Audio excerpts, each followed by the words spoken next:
and talk about my sister in that way. I pressed Dad's arm. "Stop worrying," I said, addressing our watery shadows. "That uncle, whatever his name is, he probably doesn't have a clue who we are. I bet he's never even heard of Stella." There. I'd said her name out loud. It dropped through the space between us, with a whistle and a thunk, and we both flinched. I hated how that always happened. Sometimes I'd say her name accidentally on purpose, in the middle of a conversation, just to make us both hear it. One day I thought we'd get used to it, and be able to talk about her in a free and easy way, and she would belong to us again. I would be able to say, "Stella," and move lightly on, instead of feeling like I'd drawn a curtain across the sun. Dad poked me with his elbow as he patted his jacket pockets in search of cigarettes and lighter.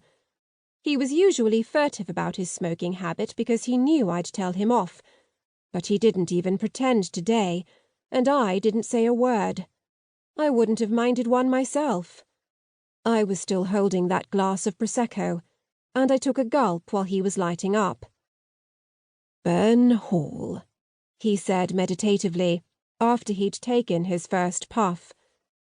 We looked up the tiered lawns to the pale, pillared house. Wedding guests weren't allowed inside. We were under strict instructions not to stray beyond the gardens, but it made a beautiful backdrop, especially on a hot summer day like today.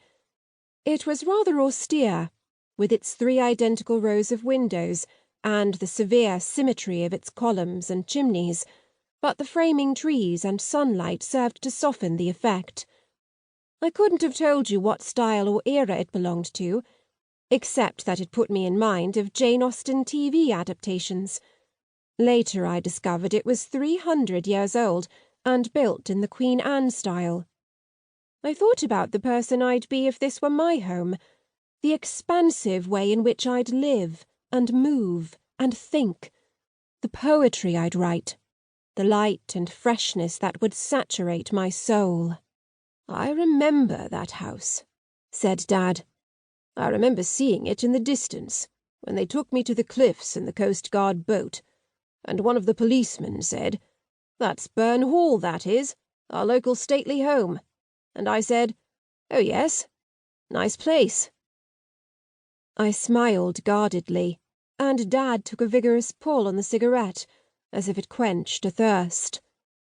"Funny, isn't it?" he went on. "Having such an ordinary conversation at a moment like that." I shook my head and drained the Prosecco to the last drop. It wasn't my first drink of the afternoon, which was probably why the ripples of reflected light in the pond were starting to look psychedelic.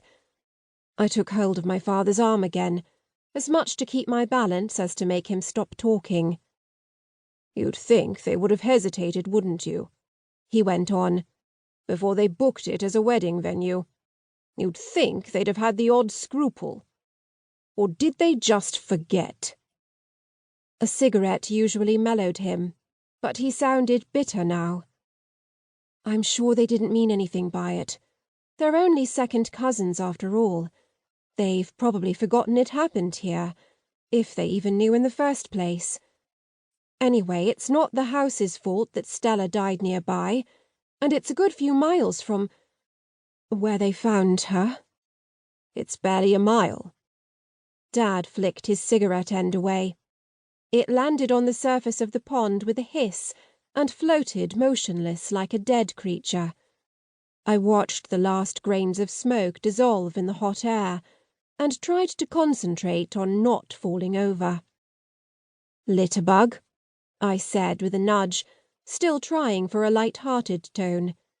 He made no answer, so I turned away.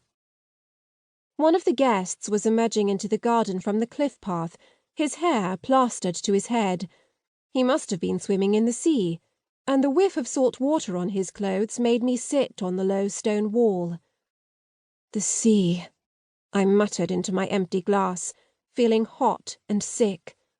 I shut my eyes and imagined ice-cold waves lapping at my stomach, darkening my vision,